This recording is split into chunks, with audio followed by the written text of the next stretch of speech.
Salam alaikum, mes chères sœurs, mes chers frères. Voilà, je suis Yannick Charifou, je suis médecin urgentiste à Saint-Benoît. Avant de commencer, j'aimerais vous souhaiter à toutes et à tous un mois béni, un Ramzan, Mahi Mubarak Ramzan. Voilà, que ce mois vous apporte beaucoup de bonnes choses, un rapprochement auprès de notre Seigneur. Voilà, donc c'est dans ce sens-là. Donc aujourd'hui, nous allons aborder un sujet important qui est donc la santé et le jeûne, parce que vous le savez bien que quand on jeûne, on se prive au niveau alimentaire et donc forcément, ça va avoir une certaine conséquence sur le corps humain et donc on va voir un peu quelles sont ces conséquences, quels sont les bénéfices en fait finalement de de ce jeûne. Hop. Donc, on va faire le plan qu'on va prendre donc on va suivre. Ce sera donc en numéro un, on verra les bienfaits du jeûne sur l'organisme. En numéro 2, on verra les maladies et le jeûne, parce qu'il existe évidemment des gens qui sont malades. Comment on peut éventuellement euh, gérer la maladie lorsqu'on doit jeûner, quand est-ce qu'on peut le faire, quand est-ce qu'on peut pas jeûner. Donc, on verra quelques situations. Il y a certaines personnes qui doivent avoir des soins. Donc, est-ce que c'est compatible ou pas avec le jeûne? On verra quel type de soins peuvent être compatibles avec le jeûne et quels sont ceux qui ne peuvent malheureusement pas être compatibles. La grossesse éventuellement aussi, dont on parlera. La grossesse, il y a des cas où on peut éventuellement jeûner, d'autres non. Le sport, donc on verra aussi qu'on peut faire du sport, mais il y a des conditions bien particulières pour lesquelles il faudra donc respecter. Enfin, partie importante, ça sera la nutrition et le jeûne, puisque vous savez bien que la privation, après la privation, donc pendant le iftar, on va se mettre à manger, et donc la qualité de notre nutrition est importante pour le corps humain. En dehors même du jeûne, d'ailleurs, la nutrition est importante. En ce qui concerne les Alors, en, en, en ce qui concerne les bienfaits du jeûne sur l'organisme, il faut savoir que, hormis donc le caractère religieux, il y a pas mal de bienfaits pour améliorer. Donc, le jeûne améliore la santé à la fois physique et mentale. Alors, ça ne date pas d'hier, hein. Le jeûne a été recommandé depuis maintenant 2500 ans par un certain Hippocrate pour soigner quelques maladies. Donc, il demandait finalement à ses patients de ne pas manger tout simplement et voyez un peu ce que ça peut pouvoir engendrer au niveau de la santé. Donc, ce n'est pas quelque chose qui est récent, donc ça fait quand même pas mal de siècles que cela existe. D'autres religions d'ailleurs, à part l'islam, donc les musulmans, il y a d'autres religions, les chrétiens catholiques, les juifs bouddhistes par exemple, eux aussi incitent à jeûner. Par ailleurs, le jeûne est également utilisé comme un traitement, puisqu'il y a une nouvelle thérapie qu'on appelle le jeûne thérapeutique, qui va donc mettre des patients à faire jeûner, donc des patients qui vont jeûner, et donc pour se traiter certaines maladies, et comme quoi donc le jeûne, hormis le caractère spirituel, a également un caractère donc thérapeutique, puisque depuis quelques années et depuis quelques décennies, c'est utilisé comme une thérapie.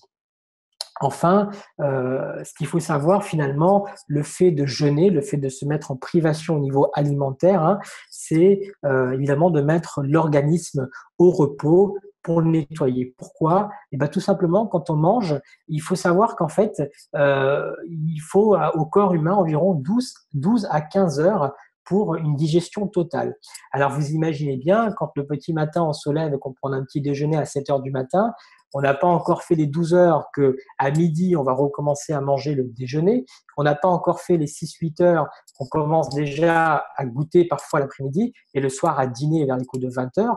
Donc, on n'a pas finalement respecté les 12-15 heures qu'il fallait. Et ben, notre corps finalement n'a pas le temps de tout digérer de manière efficace. Donc, le jeûne, c'est l'occasion donc de nettoyer cet organisme, ce corps humain, à la fois physique et psychique, parce que les deux sont liés. Alors les bienfaits du jeûne. Les bienfaits du jeûne, en fait, évidemment, la restriction alimentaire, comme vous le savez, ça permet de lutter efficacement, en tout cas pour le poids, contre l'obésité. Donc, le fait de ne pas manger des choses caloriques, donc c'est l'occasion quand on jeûne, évidemment, on va se mettre donc éviter un apport calorique important et donc éviter de prendre du poids ou en tout cas le stabiliser. Voilà. Donc ça permet de stabiliser dans un premier temps le poids. Donc c'est hyper important parce qu'évidemment, vous le savez, quand on, quand on mange, ben, on a un apport calorique important et forcément, si on fait pas de sport à côté, on se met à prendre du poids. Bien sûr, à côté de ça, on en parlera, il faut une activité physique. Ça permet également de aider, je dis bien aider, non pas traiter complètement, ça aide contre le diabète de type 2. Vous savez qu'il y a deux types de diabète. Il y a le diabète de type 1, dans lequel il manque de l'insuline, et le diabète de type 2. Dans le diabète de type 2, en fait, c'est un patient, par exemple, qui mange beaucoup trop sucré, par exemple, et le pancréas qui, lui, va sécréter donc l'insuline, il va sécréter de l'insuline quand même, mais cette insuline qui est normalement sécrété pour faire baisser le taux de sucre, il n'est plus très efficace. Pourquoi? Parce que le taux de sucre est tellement important, et malheureusement, il n'arrive plus à être efficace. Donc, qu'est-ce qui se passe quand on jeûne? Justement, ça permet de mettre un peu au repos ce pancréas qui travaille sans cesse quand on ne jeûne pas, et donc ça permet aussi donc de la rendre un peu plus efficace. Je dis bien, encore une fois, ça aide contre le diabète de type 2, mais ça ne permet évidemment pas de la guérir. Mais bon, ça peut aider. L'autre chose, ça permet de diminuer les maladies inflammatoires. Alors, comment ça peut diminuer les maladies inflammatoires? Tout simplement parce que lorsqu'on jeûne, il va y avoir une production d'une protéine qu'on appelle la cétone. Donc, cette cétone, qui est donc une protéine qui permet justement d'apporter de l'énergie au corps humain, va, dans un deuxième temps, c'est une protéine dite anti-inflammatoire. Donc, elle va diminuer l'inflammation dans le corps et parfois, ça peut traiter, ou en tout cas, ça peut aider à guérir, j'arrive pas à guérir, mais ça peut soigner, entre guillemets, les maladies inflammatoires. Donc, ça diminue un peu les poussées inflammatoires pendant le jeûne. Ça lutte contre la dépression. Donc, il y a des études qui ont été faites. Donc, par exemple, en Russie, effectivement, le fait de jeûner va entraîner la production de certaines hormones comme la cortisol, comme la dopamine. Cette dopamine est une protéine dite euphorisante. Donc, on a une sensation de bien-être. Donc, ça va bien dans le sens de lutter contre la dépression. Il y a une autre hormone qui est également sécrétée lorsqu'on jeûne, lorsqu'on est en privation de la nourriture, c'est la sérotonine. Et cette sérotonine, c'est une hormone donc dite du bonheur. Et donc, on voit bien, ça va contre la dépression. Ça permet également de réduire le risque de maladies vasculaires en baissant évidemment la tension artérielle par le fait qu'on n'ait pas évidemment qu'on n'a pas un apport hydrique important, le fait qu'on mange évidemment pas salé tout le temps en tout cas. Donc ça permet donc de diminuer les maladies cardiovasculaires. Ça permet également de lutter contre les troubles intestinaux. Comme je vous l'ai dit au préalable, le fait de mettre sans cesse son corps humain, son tube digestif en épreuve, depuis le matin le petit déjeuner, à midi le déjeuner, le goûter à 4 heures, le dîner à 20 heures. Donc forcément, vous mettez tout le temps votre tube digestif à l'épreuve. Le fait justement de le mettre en repos, c'est l'occasion ou jamais pour le tube digestif d'aller faire réparer donc les tissus qui sont abîmés, donc une régénération tissulaire qui sera meilleure. Les autres bienfaits, ça permet également d'améliorer le cerveau, enfin en tout cas la mémoire, tout simplement parce que lorsqu'on jeûne, il va y avoir une purification, un nettoyage du cerveau. En fait, je ne sais pas si vous le savez, certains d'entre vous, il y a le cerveau baigne dans un liquide. Ce liquide s'appelle le liquide céphalorachidien. La qualité de ce liquide est étroitement liée, donc en fait, il va conditionner en fait le bon fonctionnement du cerveau. Le fait de jeûner, ça va permettre donc de nettoyer le fluide du cerveau qui est le liquide céphalorachidien, et donc ça va permettre une meilleure communication entre les neurones, par exemple. Ça permet également de soigner quelques maladies de la peau, telles que l'eczéma. Pourquoi? Tout simplement parce que lorsque nous mangeons, le tube digestif d'abord va agir comme un filtre. Il va essayer au mieux d'éviter que les déchets soient absorbés. Donc, quand il peut plus, qu'est-ce qui se passe? Ben, ça va être à ce moment-là le foie qui va prendre le relais. Quand le foie n'arrive plus à bien filtrer les déchets, ben, qu'est-ce qui se passe? La peau, qui est un organe voilà, qui a sa fonction, donc la peau va elle aussi être un filtre et finalement les déchets vont être accumulés au niveau de la peau. Donc si on revient un tout petit peu en arrière, le fait de jeûner, on mettra en repos le tube digestif, donc on aura moins de déchets. Ça mettra également au repos le foie et évidemment on mettra la peau également en repos, donc il y aura moins de toxiques et donc ça va permettre de favoriser la régénération tissulaire. Donc là, comme je vous l'ai dit, ça permet de soigner les troubles hépatiques. Ça permet également de traiter l'asthme, en tout cas de diminuer les crises d'asthme pendant la période où on jeûne. Tout simplement pourquoi? Parce que l'asthme, je ne sais pas si vous le savez, est une maladie inflammatoire. Donc, comme je vous l'ai dit au tout début, la maladie inflammatoire, elle peut être traitée grâce à la production d'une protéine qu'on appelle l'acétone. Donc, vous imaginez bien que l'acétone étant produite, ça diminuera l'inflammation dans le corps et donc il n'y a pas de raison qu'il y ait des crises d'asthme sévères. En tout cas, l'exacerbation ne peut pas avoir lieu. Ça permet également de trouver de l'énergie. Alors c'est paradoxal, mais c'est vrai, puisqu'en fait, si vous voulez, vous allez peut-être remarquer, au tout début du mois du Ramadan, eh ben, qu'est-ce qui se passe? En fait, nous jeûnons et nous avons un peu de mal au tout début. Les 5-6 premiers jours, c'est quand même assez compliqué.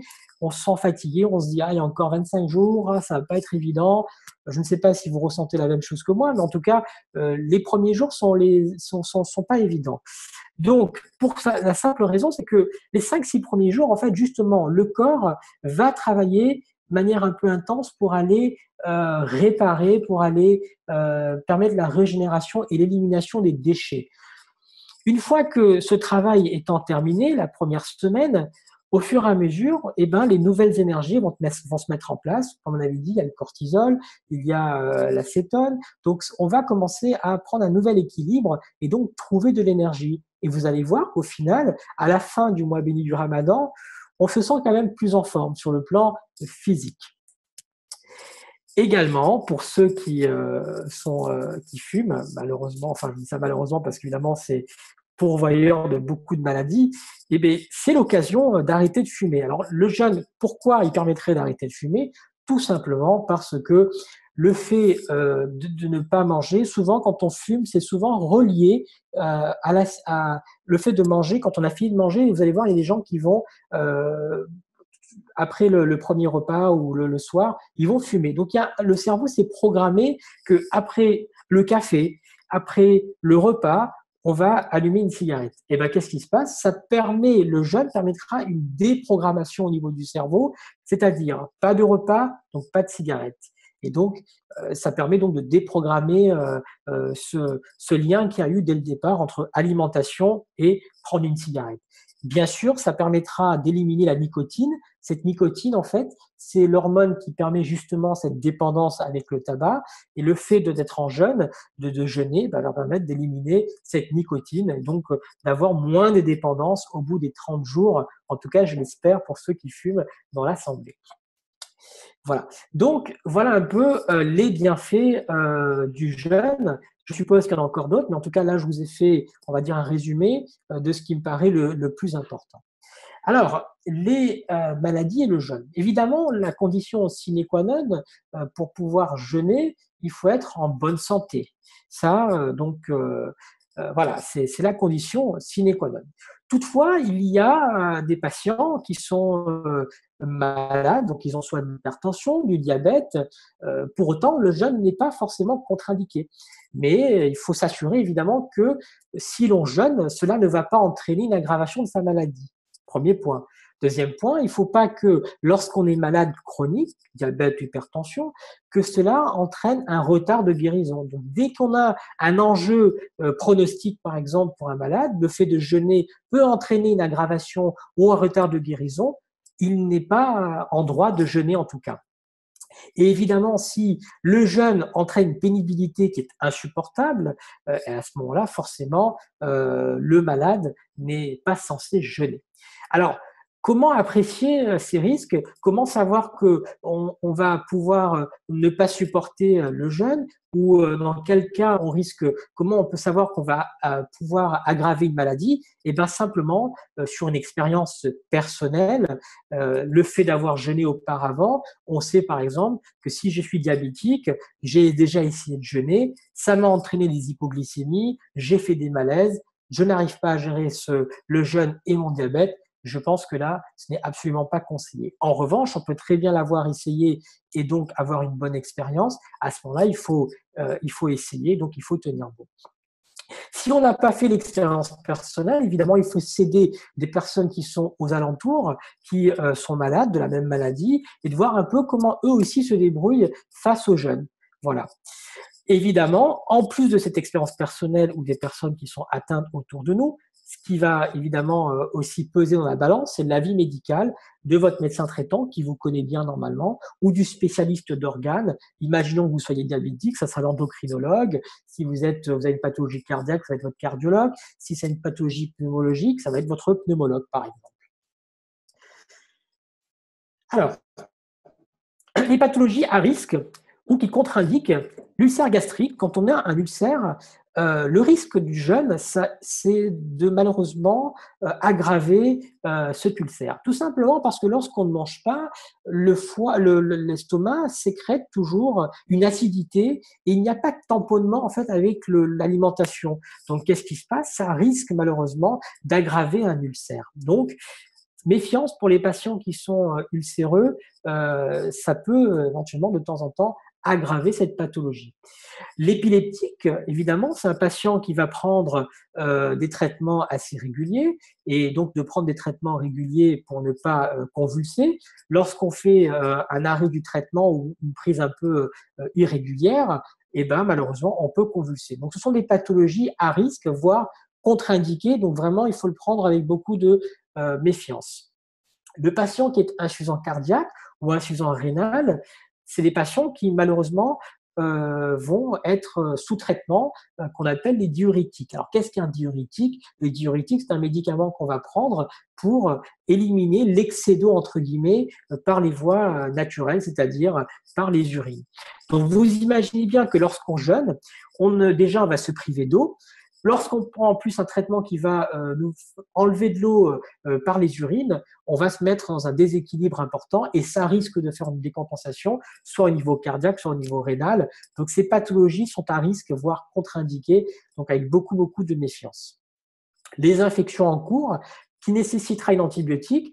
Par exemple, je prends une pathologie, je ne sais pas, une sinusite, bon, c'est un peu une pathologie un peu plus grave, une pyélonéphrite par exemple, lorsqu'il faut prendre des antibiotiques à des horaires tous les 8 heures, et on sait que par exemple la deuxième prise de l'antibiotique, ça va être en plein milieu de la journée, au moment où on jeûne, et ben si on ne la prend pas, le risque c'est quoi? C'est qu'en fait on va malheureusement pas guérir de cette de cette infection, et donc on va retarder la guérison, comme je l'ai dit juste auparavant, et donc le fait d'avoir une infection en cours, ça compromet pas mal la possibilité de jeûner. Chez les diabétiques, on verra un petit peu en détail tout à l'heure, il y a des risques d'hypoglycémie, donc avoir un taux de sucre bas et donc de faire des malaises, ou l'inverse, de déséquilibrer complètement un diabète et donc d'aller vers le versant hyperglycémique. Et donc dans ce cas-là, il faut vraiment être sûr de ce qu'on fait. Alors, pour revenir un peu sur le diabète, les personnes qui ne doivent pas jeûner, ça c'est très important, ce sont les patients qui sont en mauvais état général avant le début du ramadan. Malheureusement, le diabète va entraîner une immunodépression chronique, lente, et donc on est sujet à faire des infections. Et le risque, c'est que lorsqu'on va jeûner, on va apporter moins d'énergie forcément, au tout début surtout, et ces personnes sont vulnérables et donc peuvent entraîner une dégradation de leur état général. Donc attention, méfiance, il faut vraiment être en bon état général, et les patients qui malheureusement sont en mauvais état, qui ne sont pas prêts à le faire, il ne vaut mieux pas qu'ils le commencent à ce moment-là. Un diabète qui n'est pas équilibré, patients qui font du yo-yo, j'appelle ça le yo-yo, pourquoi? Parce que de temps en temps, ils vont se mettre en hypoglycémie, de temps en temps, ils vont se mettre en hyperglycémie, et ben ces patients-là, qui sont sensibles, ne doivent pas jeûner. Parce que ils vont soit aggraver une hypoglycémie ou l'inverse, ils vont se mettre en hyperglycémie, et ça, malheureusement, c'est pas bon pour la santé. Ceux qui ne comprennent pas ou qui ne savent pas gérer leur traitement, puisque le diabète, il y a deux possibilités de le traiter. Il y a soit le médicament qu'on prend par la bouche, qu'on appelle les antidiabétiques oraux, et il y a ceux qu'on appelle aussi les insulines, c'est-à-dire des traitements au niveau de la peau, des injections sous-cutanées. Et donc, en fait, quand on n'a pas une bonne gestion de ces traitements, par exemple, qu'on ne sait pas adapter lorsqu'on fait une hypoglycémie, qu'il faut baisser par exemple sa dose d'insuline, ou l'inverse, quand on fait une hyperglycémie, il faut augmenter sa dose d'insuline, exemple, hein, et ben à ce moment-là, quand on n'a pas cette gestion efficace de traitement, il est clairement pas conseillé de jeûner, puisque là, on est vraiment dans la vulnérabilité et donc de faire des déséquilibres importants. Dans tous les cas, de toute façon, diabète ou hypertension, et l'évaluation médicale est indispensable avant le ramadan et voire même pendant pour voir un peu comment les choses évoluent.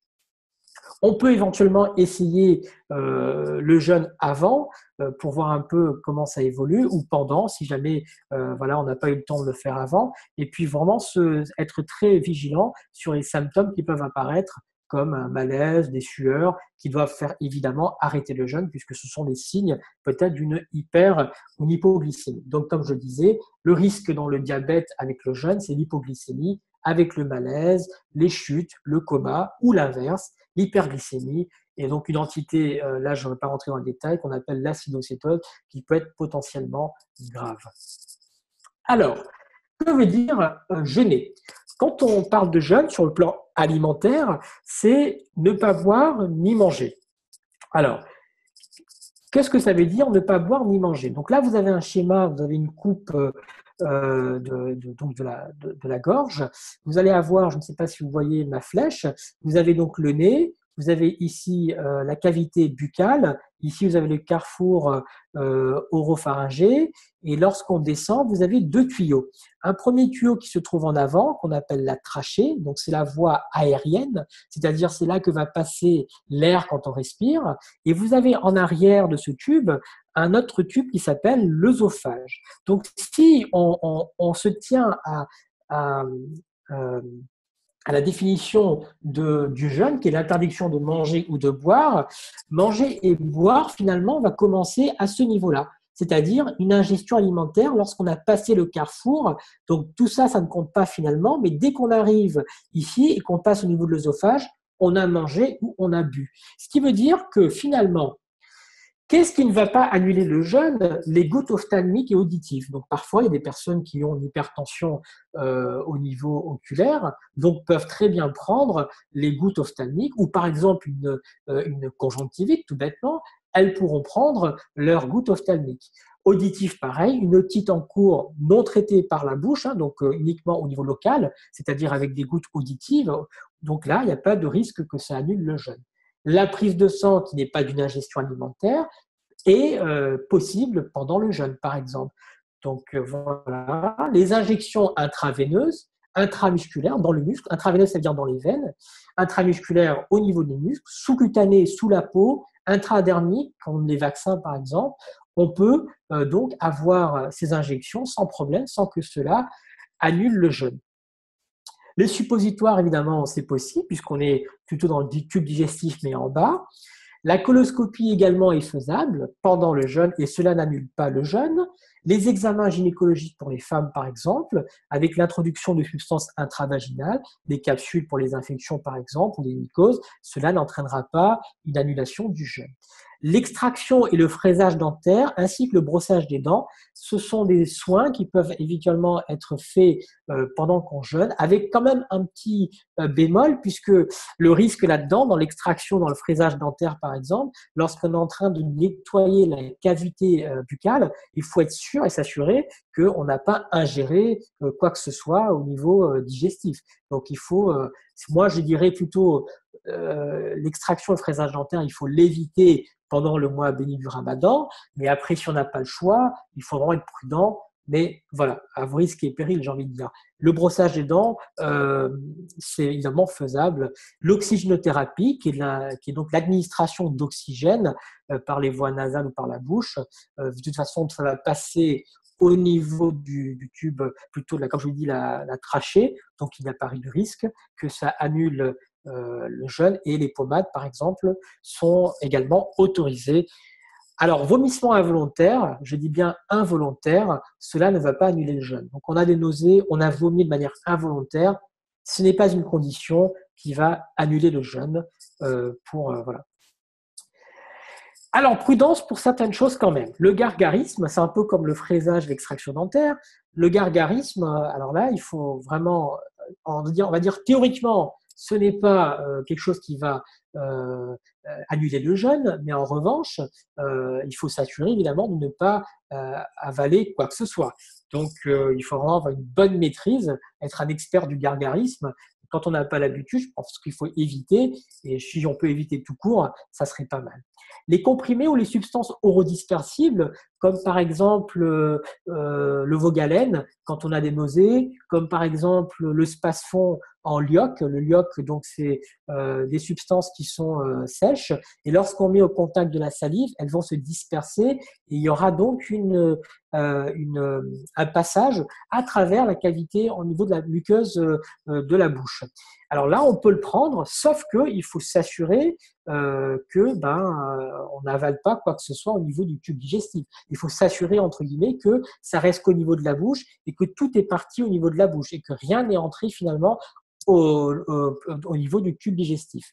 Donc, c'est pour ça que je dis prudence. Ce n'est pas contre-indiqué dans la théorie. Si on le fait bien, pourquoi pas, mais si on peut éviter, ça serait une bonne chose. Le spray nasal, pareil, le spray nasal, on peut le mettre, mais à condition que les gouttes ne tombent pas en arrière et donc n'aillent pas de manière involontaire quand même au niveau du tube digestif, auquel cas c'est une ingestion et donc ça risque d'annuler le jeûne. Le spray buccal, c'est pareil. On peut le faire, mais il faut s'assurer qu'on ne l'a pas avalé. Donc, c'est très compliqué d'apprécier qu'on ne l'a pas avalé. Donc, je pense que dans le doute, il vaut mieux pas le faire. Mais à moins d'avoir une bonne technique, selon les gens, parce que certains sont asthmatiques, donc ils savent le faire. Donc, on peut le faire, mais bon, encore une fois, prudence. L'anesthésie générale n'est pas contre-indiquée, ou en tout cas n'annule pas le jeûne, mais je l'ai mis en petit caractère, mais je vois que ça n'apparaît pas en très petit caractère. L'anesthésie générale et la fibroscopie œsogastro-duodénale, donc c'est le fait de mettre un tuyau dans la bouche, d'aller voir le contenu de l'estomac. Ces deux choses-là n'annulent pas le jeûne, mais à prendre avec beaucoup de pincettes. Généralement, quand on fait l'anesthésie générale, c'est qu'on n'est pas bien, c'est qu'il y a probablement quelque chose à traiter. Et donc, généralement, quand on arrive au stade de l'anesthésie générale, je pense qu'on n'est pas en état de jeûner. Mais cela dit, comme je suis quelqu'un de théorique, je vous dis clairement que l'anesthésie générale n'annule pas le jeûne, mais prudence, évidemment, ça dépend du contexte dans lequel on est. La fibroscopie œsogastro-duodénale, le fait d'introduire une caméra au niveau de la gorge, donc ça va passer dans l'œsophage et d'aller voir le contenu de l'estomac, ce n'est pas un acte qui va annuler le jeûne. En revanche, si l'opérateur met ou lave votre estomac avec de l'eau, ce qui fait, on va dire, dans 90% des cas, malheureusement, ça va annuler le jeûne. Donc, le geste de la fibroscopie en lui-même ne annule pas le jeûne, mais par contre, lorsque l'opérateur va rajouter de l'eau, et ben là, on est clairement sûr que ça annule le jeûne. Donc, c'est pour ça que, attention, méfiance à cela. Je pense que c'est quand même, quand on arrive à ce stade de la fibroscopie ou de l'anesthésie générale, malheureusement, c'est qu'on n'est pas très bien et donc je pense que le contexte ne se prête pas à jeûner.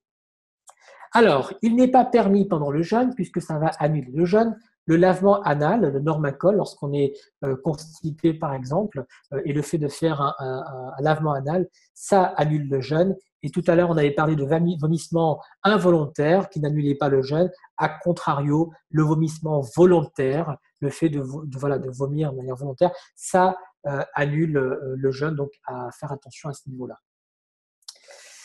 La grossesse et le jeûne est obligatoire pour les mamans qui sont en bonne santé et lorsque la grossesse se déroule bien. Voilà, donc il faut vraiment s'assurer que la grossesse se déroule bien. Il n'y a pas de risque pour le fœtus non plus, ni pour la maman. Dans ce cas-là, le jeûne va être obligatoire.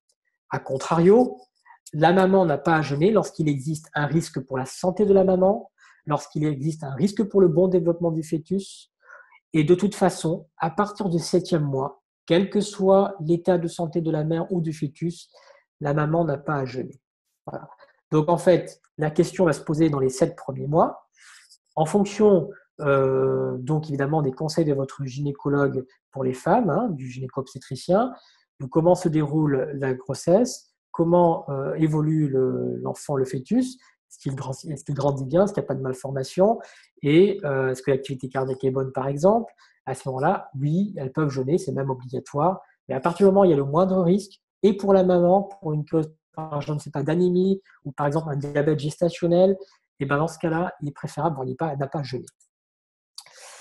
Et bien sûr, le jeûne est interdit s'il y a un danger grave pour la maman et ou le fœtus, évidemment, ou les deux. Donc, ça dépend, mais tout dépendra donc là de l'évaluation du gynécologue ou de l'obstétricien qui prendra en charge la personne, donc la maman. Alors, le sport. Évidemment qu'on peut faire du sport pendant le mois du Ramadan, mais si on a l'habitude, parce que si on n'a jamais fait de sport, je ne pense pas que c'est le moment de le commencer. Donc, première chose, premier conseil que je peux vous donner quand on jeûne, évitez de commencer pendant le mois du Ramadan. Hein. Ça paraît logique parce que là, vous risquez de faire un malaise. Donc, il faut déjà avoir quand même des habitudes sportives avant. On peut continuer sans problème pendant, mais si vous n'avez jamais fait ça avant, ce n'est pas le moment. L'important, c'est de s'hydrater, évidemment. Alors, s'hydrater, c'est-à-dire, on peut donc s'hydrater, évidemment, on verra tout à l'heure quand on fera l'alimentation et le jeûne. Il faut s'hydrater avant, donc pendant les séries, avoir une bonne hydratation, et puis après le iftar. Donc avoir une bonne hydratation, ça permet donc de pouvoir, donc en tout cas quand on fait du sport, c'est compatible. Le conseil que je peux vous donner également, ceux qui veulent faire un peu de sport pendant le mois du Ramadan, c'est de manger des sucres lents la veille. La simple raison, c'est que pourquoi des sucres lents? Qu'est-ce que sont les sucres lents? C'est des pâtes, ça peut être du riz, ça peut être du pain. Ce sont des éléments qui vont distribuer, qui vont donc donner du sucre de façon fragmentée dans le temps. Et donc, quand on fera du sport, eh ben, l'organisme pourra aller puiser son énergie sur ces sucres lents. Donc, si vraiment on se dit par exemple le mercredi par exemple, je fais du sport, et ben, le mardi soir ou le mardi matin, pour le CLI, si on peut éventuellement manger des pâtes, ça serait pas mal. Ça évitera de faire des malaises et d'avoir surtout un coup de fatigue. Il faut s'échauffer, ça c'est primordial pour les ligaments. Bon, ça de toute façon, pendant le jeûne ou en dehors du jeûne. Là, c'est un élément très important. Il ne faut surtout pas forcer. Lorsque on a une habitude, par exemple, de faire une activité physique sportive en dehors du jeûne, moi, je conseillerais même de diminuer un tout petit peu l'intensité de ce qu'on a l'habitude de faire pendant le jeûne pour ne pas faire de malaise. Mais alors, il ne faut surtout pas forcer parce que là, on va s'exposer évidemment à un risque de malaise. Il faut choisir le lieu, c'est important. Quand on veut faire du sport pendant qu'on jeûne, il faut éviter les zones qui sont très exposées au soleil, où l'on risque de faire comment dire ça bref, on risque avec la chaleur d'attraper, enfin d'avoir bien chaud et de s'hydrater, de se déshydrater, pardon. Donc il faut vraiment choisir son lieu. Voilà, c'est hyper important. Évidemment, il faudra s'arrêter à la moindre fatigue parce que les choses peuvent facilement se dégrader. Donc, faites attention. On peut donc bien faire du sport, mais le risque, c'est de se fatiguer et donc vraiment de ne pas forcer, de choisir son lieu et de s'arrêter à la moindre fatigue. Et à distance des repas, en fait, pourquoi je dis ça? Alors, la tendance, ça va être quoi? Ça va être de dire, écoutez, c'est simple, je viens de faire mon iftar, très bien. Qu'est-ce qui va se passer? Je vais me mettre à faire du sport. D'accord.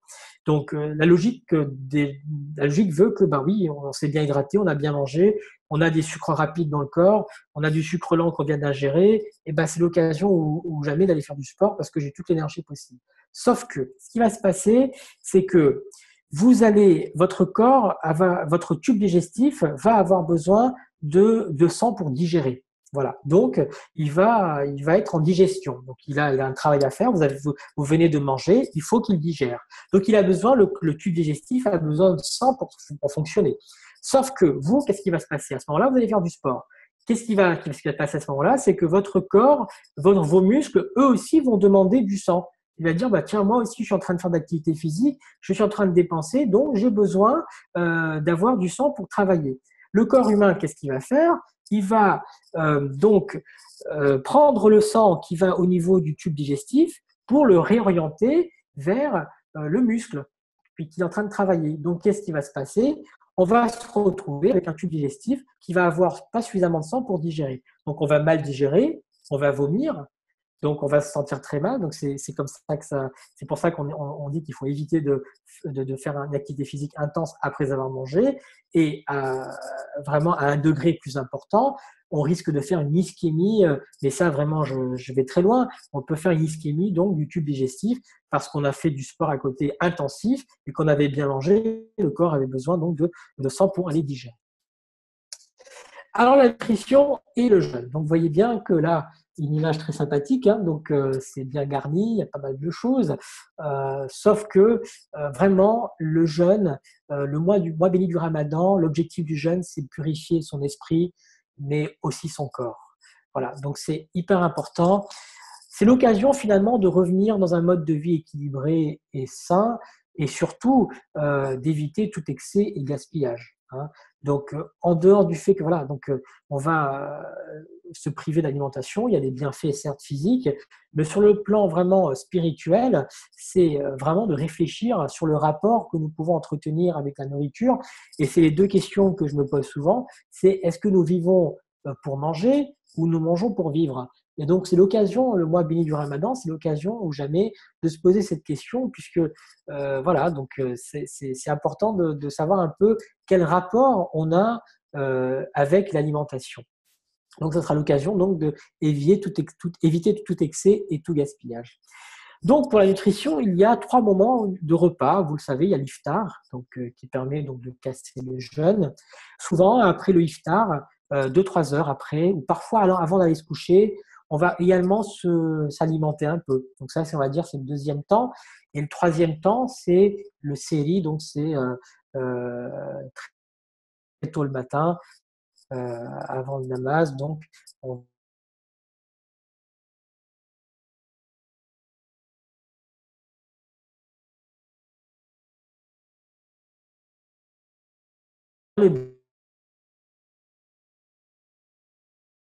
il y a du potassium, il y a du calcium, il y a du magnésium, il y a du fer, il y a des oligo-éléments. Et puis, vous le savez, c'était quand même un aliment préféré du saint prophète. Donc, ce n'est pas pour rien. Bref, lorsque vous jeûnez et que vous voulez rompre le jeûne, faites-le avec des dates parce que les 5 premières minutes, vous avez finalement ce qu'il vous faut pour démarrer votre soirée.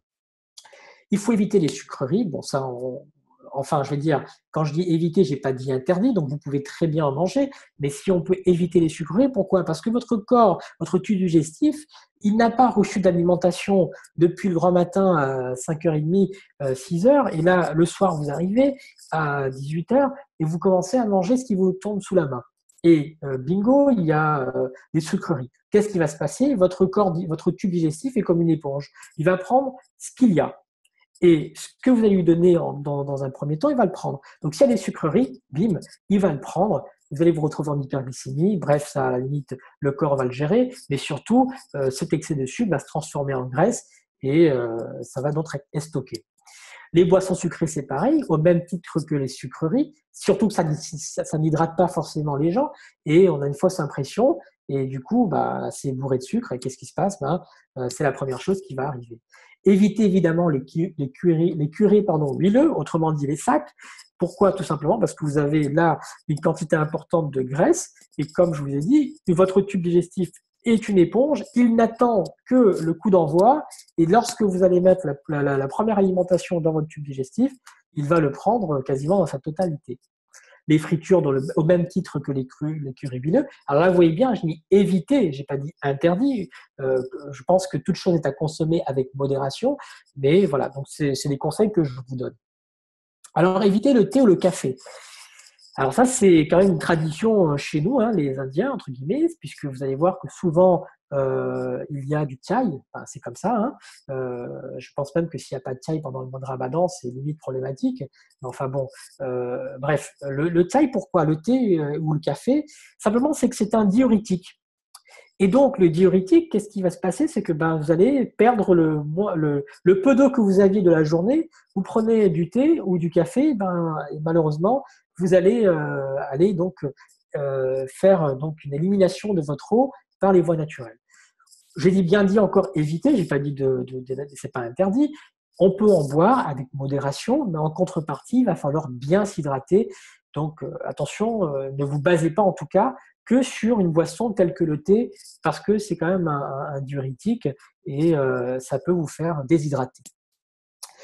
L'eau minérale à petite gorgée, donc il faut se donner, on va dire, un objectif de 1,5 litre depuis le iftar jusqu'au séhri. Ce que moi je propose aux gens, c'est de prendre une bouteille de 1,5 litre, de mettre leur nom dessus ou le prénom, et puis dans une famille par exemple, tout le monde a son prénom, et puis ben, l'objectif c'est que ben voilà, je commence à 18h, je sais que cette bouteille je vais la terminer, donc on a une comptabilité entre guillemets de notre rapport hydrique, et vous le buvez à petite gorgée. C'est-à-dire l'idée c'est pas de finir toute l'eau en 2 heures, hein, c'est pas l'objectif. Il faut que vous hydratez de manière continue et régulière. Il est préféré les viandes blanches, plutôt du poisson ou du poulet que la viande rouge, voilà. Il faut préférer le pain et le céréales pendant le iftar.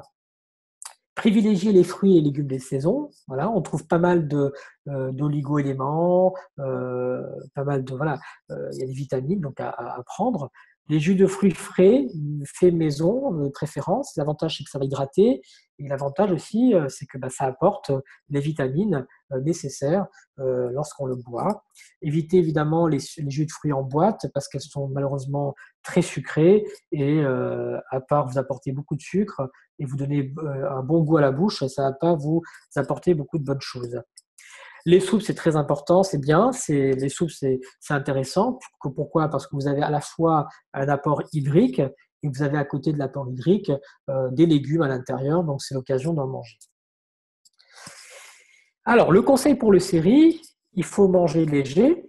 Donc voilà, donc ça c'est hyper important. C'est pas la peine d'aller non plus se goinfrer le matin. Hein, donc quand on commence une journée, il faut pas avoir cette sensation de vraiment de plénitude. Hein, et il faut surtout privilégier les sucres lents, les pâtes, les pains. Alors c'est difficile hein, de manger des pâtes et du pain, enfin le pain peut-être à la limite, mais les pâtes le matin, c'est pas évident. Mais vraiment, ça permet de tenir une journée pour ceux qui travaillent ou qui ont une activité physique au travail par exemple. Ben voilà, donc c'est hyper important puisque comme je vous l'ai dit, ce sont des sucres lents et l'organisme va aller prendre donc son énergie dans ces pâtes-là. Il faut privilégier les produits laitiers par ailleurs aussi. Pourquoi? Parce qu'il y a du calcium, la vitamine D, les aliments à base de fibres parce que ça permet une meilleure digestion, ça va accélérer la digestion, les fibres accélèrent la digestion et donc ça c'est très bien. Il faut s'hydrater correctement pendant le séhri, mais de toute façon, comme je vous l'ai dit, vous commencez votre hydratation à partir du moment où vous avez rompu le jeûne. Et chose très importante, prenez le temps le matin, levez-vous, vraiment, hormis le caractère spirituel du séhri, il y a un vrai caractère nutritif. C'est important de ne pas sauter ce moment parce qu'il y a aussi là un risque de prise de poids. Il faut vraiment bien étaler sa prise alimentaire et le matin, il faut le prendre ce repas. Même si voilà, c'est difficile, c'est pas toujours évident, mais se consacrer une petite demi-heure pour s'alimenter correctement et s'hydrater correctement le matin. Voilà en gros, hein, donc j'ai fait une petite image. Pour obtenir les bénéfices pendant le mois du Ramadan, il y a certaines règles à respecter. Il faut éviter les malbouffes, voilà, le fast-food, les sodas, les sucreries. Il faut s'hydrater correctement la nuit. Éviter les repas trop copieux parce que le but, encore une fois, le mois du Ramadan est un mois où on doit se repositionner avec le rapport qu'on a au niveau de l'alimentation. Hein, et donc, de donner un repas trop copieux, on va mettre en exercice enfin, on va mettre à l'épreuve encore plus notre tube digestif. Le but, c'est quand même de nettoyer, de purifier notre corps. Donc, il faut éviter de le mettre à l'épreuve. Ne ratez pas, encore une fois, les repas du matin. C'est un moment à la fois convivial, c'est spirituel. Bref, c'est un bon moment. Et puis, rompez le jeûne avec des dattes fraîches. Vous avez là, on va dire, un bon apport en sucre, en protéines pour les 5 à 10 premières minutes. Voilà pour le jeûne et la santé. Si vous avez des questions, je suis évidemment à votre disposition.